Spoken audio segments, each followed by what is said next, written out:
Hello, my name is Jacob Leitz. I am one of two programmers to work on Ponganoid, a programming assignment given to us to make a game in C++. Given a light framework, we were to build off it and to make a game, and we decided we wanted to integrate Pong and Arkanoid into one game, basically competitive Arkanoid, and it ended up being a fun little game. In this video, I'll be going through some of the highlights of the code that we use to make this game. It's all in C++, so let's get started. I'm gonna probably start out uh, with the ball. It is probably the largest and most complex class because there's a lot of things flying around in this program.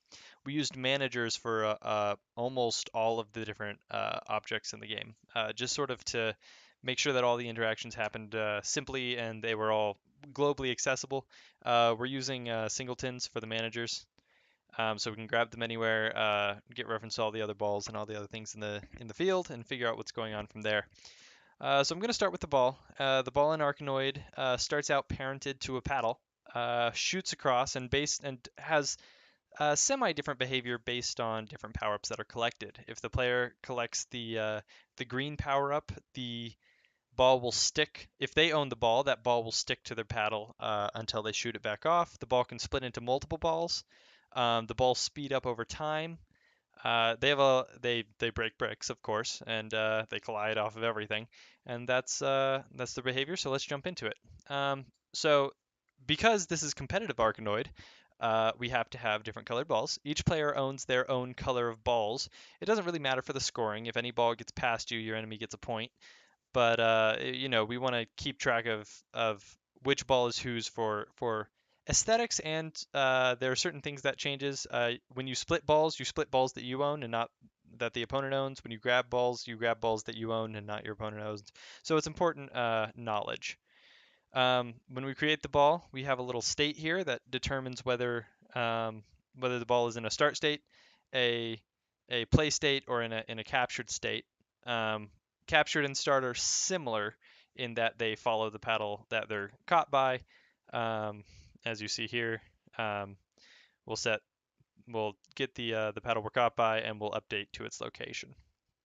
So on the ever-present update thread, what we're going to do is we're going to go ahead and see if we're going to check if the player is trying to release the ball, um, or pressing the active button to release the ball if it is in start state, at which point we will just release the ball in a velocity based on where it last collided, or if it hasn't collided, just some default velocity, or I'm sorry, some default angle. Um, right. Otherwise, we keep our position straight up, uh, connected to the ball. So a lot of what we do is collisions in ball. Collide feels pretty simple. We're colliding with the edges of the field. We're scooching it back into the field and simply switching its velocity.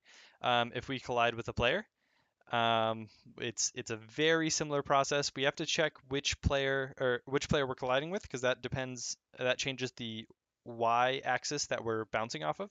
Even if you hit the side of the top player, you will still reverse your y velocity because you will be knocked downwards toward the bottom player.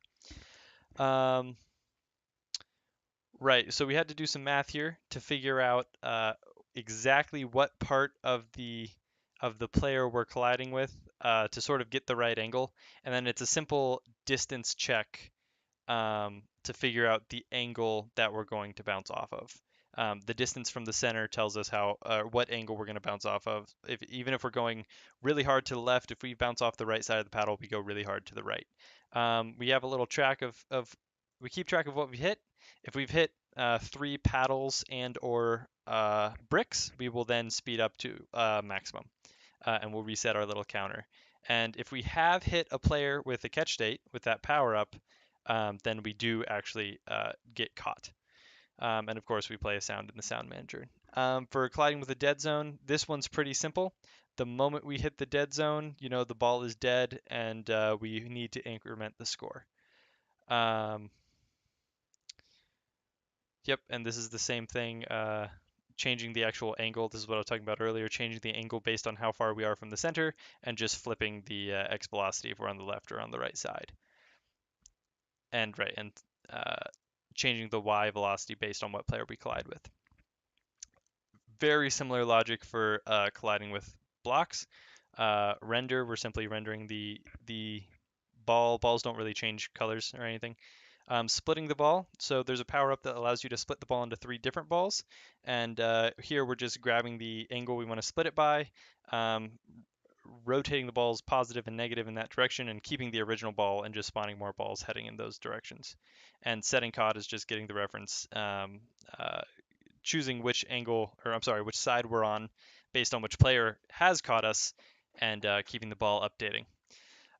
Block is Blocks are pretty simple little creatures. They can have health. Sometimes they don't.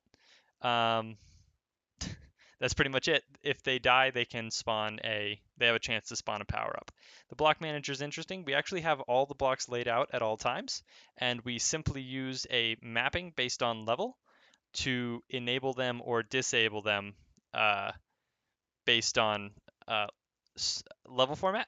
Level format is as this is a homework assignment, is done pretty straightforwardly in the .h file. We just have a large array telling us what kind of bricks we want, and we just lay it out here, and it'll enable those or disable them based on the number um, as we enter levels. Yep, those are pretty simple. The field is very simple. You can collide with the sides of it. Really simple. Um, Input manager, also simple. Setting bools for each player based on keys. Um, Lasers keep moving. If they collide with a field, they die off. If they collide with a player, they stun them for a second. And if they collide with a block, they deal damage to the block. Power-ups. Power-ups, they have their textures. They update as they move down. When they collide with the field, they die and they render. And we have to update the power-up texture, as it does do a rolling down the screen. So that's something to keep in mind. And we only want a certain amount of power-ups in the field at once, one for each side. So we have to keep a reference to each power-up and make sure that that is staying a 1. I believe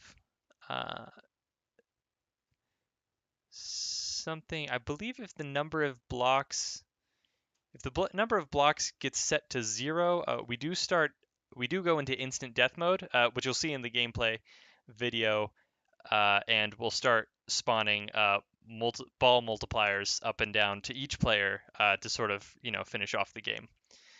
That's sort of the quick and dirty overview of some of the highlights of Ponganoid. If you're more interested, please check out the gameplay video, and the code will be up on GitHub, and I'll post a link in the description. Or email me or contact me, and I'll be happy to talk to you about it, or just check it out. Thank you very much for watching this video. Thanks.